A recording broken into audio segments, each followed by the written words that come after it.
Good evening, everyone. Yes, it's me, Desmondo, calling you from the shed of war. Yes, it's been a while, and apologies for that. But things in my life have been moving around, and had to sort out a few things regarding work and regarding family. But now all sorted and all in going in the right direction.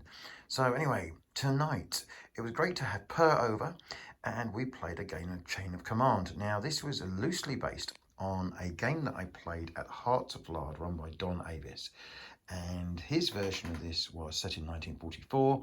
It was US Airborne versus Fallschirmjägers in Normandy.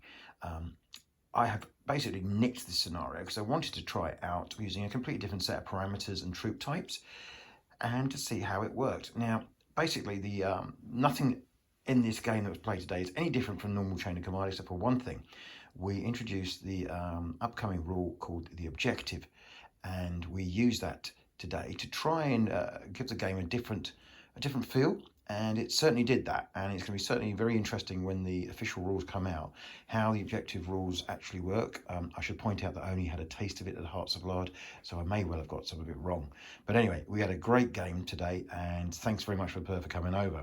Now, the upshot of this game is that simply this is set in 1945 in April. This is around near the strategically important city of Bautzen in, I think it's actually in Saxony, maybe just in Lower Silesia, I'm not certain. And the idea here is around the Second Polish Army, which was tasked with breaking through Bautzen towards Dresden at the end of the war. And in front of it was the 4th Panzer Army and various other German units, actually not in particularly terrible state, surprisingly. They're actually quite well equipped, just had a problem with fuel and things like that. But the game, therefore, was the 2nd Polish Army, and there were some infantry regiments and tank mechanized units as well, were trying to break through. Now, for this Chain of Command game, obviously we zero down to certain very, very low-level units. And in this case, the 2nd Polish Army we picked on were actually units that had almost zero combat experience. So all the troops that Per had were green.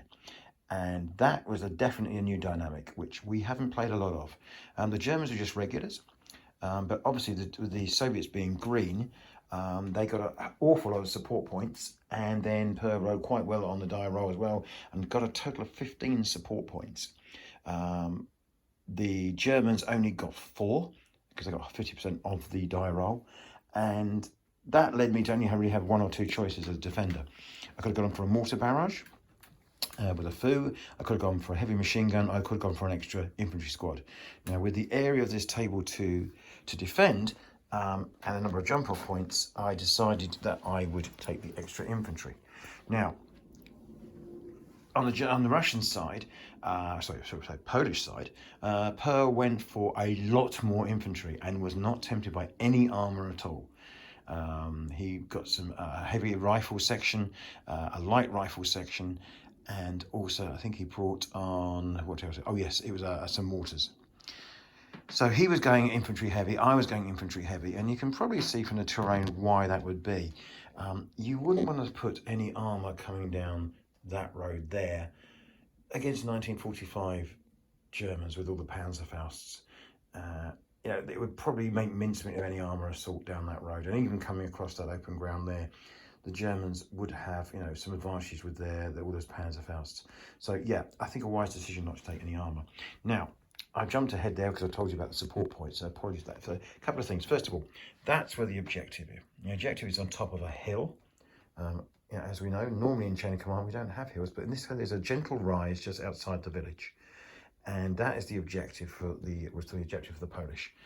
And Per tried to get round the flank, and he did a fantastic job, because one of the 2 points he bought, I forgot to mention, was he bought the Soviet barrage.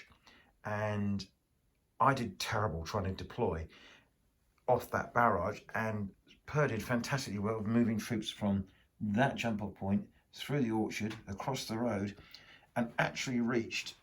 There were 2 jump off points here close to proximity, and he reached them and captured one before he could even get a troops on table. Well played, Per, fantastic.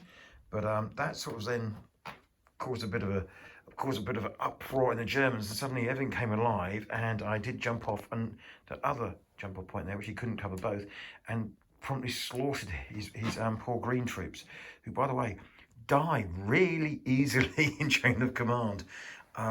They get hit with 3, 4, 5, and 6s, and you know, with the German amount of German firepower that you've got, you know, normally 16 points coming out of a normal section, it was decimating his men. But what tipped it was that, to be honest with you, Per had enough troops to put enough firepower back on some exposed German units to cause them to leaders to be killed, and then to break. So he basically won through very clever use of the firepower he had, and I just really messed it up. Then same, it's very hard to deploy on a barrage, a Soviet barrage. So I think we did okay. The Germans actually only lost, I think it's a total of 5 men from their core platoon. They did lose a section from their supports, but from the core platoon it's 5 men. Now the Soviets, Polish, I keep saying that, the Polish, as far as I can tell, only lost, the majority of the troops came from the additional troops that they brought on board to the game. So yeah, overall, yes, the Germans fell back. Their force morale was at 2 when I shook Per's hand. The Soviets was at 6. And they were shaky, because if I just quickly zoom in down there, that unit there had a wounded leader and tons of shock and was pinned. And if I'd just been able to kill that one off, I would have won the game. So it was a really close game and really well fought. Thoroughly enjoyed it, and I'm looking forward to trying to play it again before I have to pack it away, and test it again with green troops, which is really, really, really interesting way of playing Chain of Command. So really fast there video. I hope you enjoyed having a quick look at the table, and I would encourage you, if you have not used Chain of Command with green troops, try it out. It's a very different challenge. Cheers everybody, take care.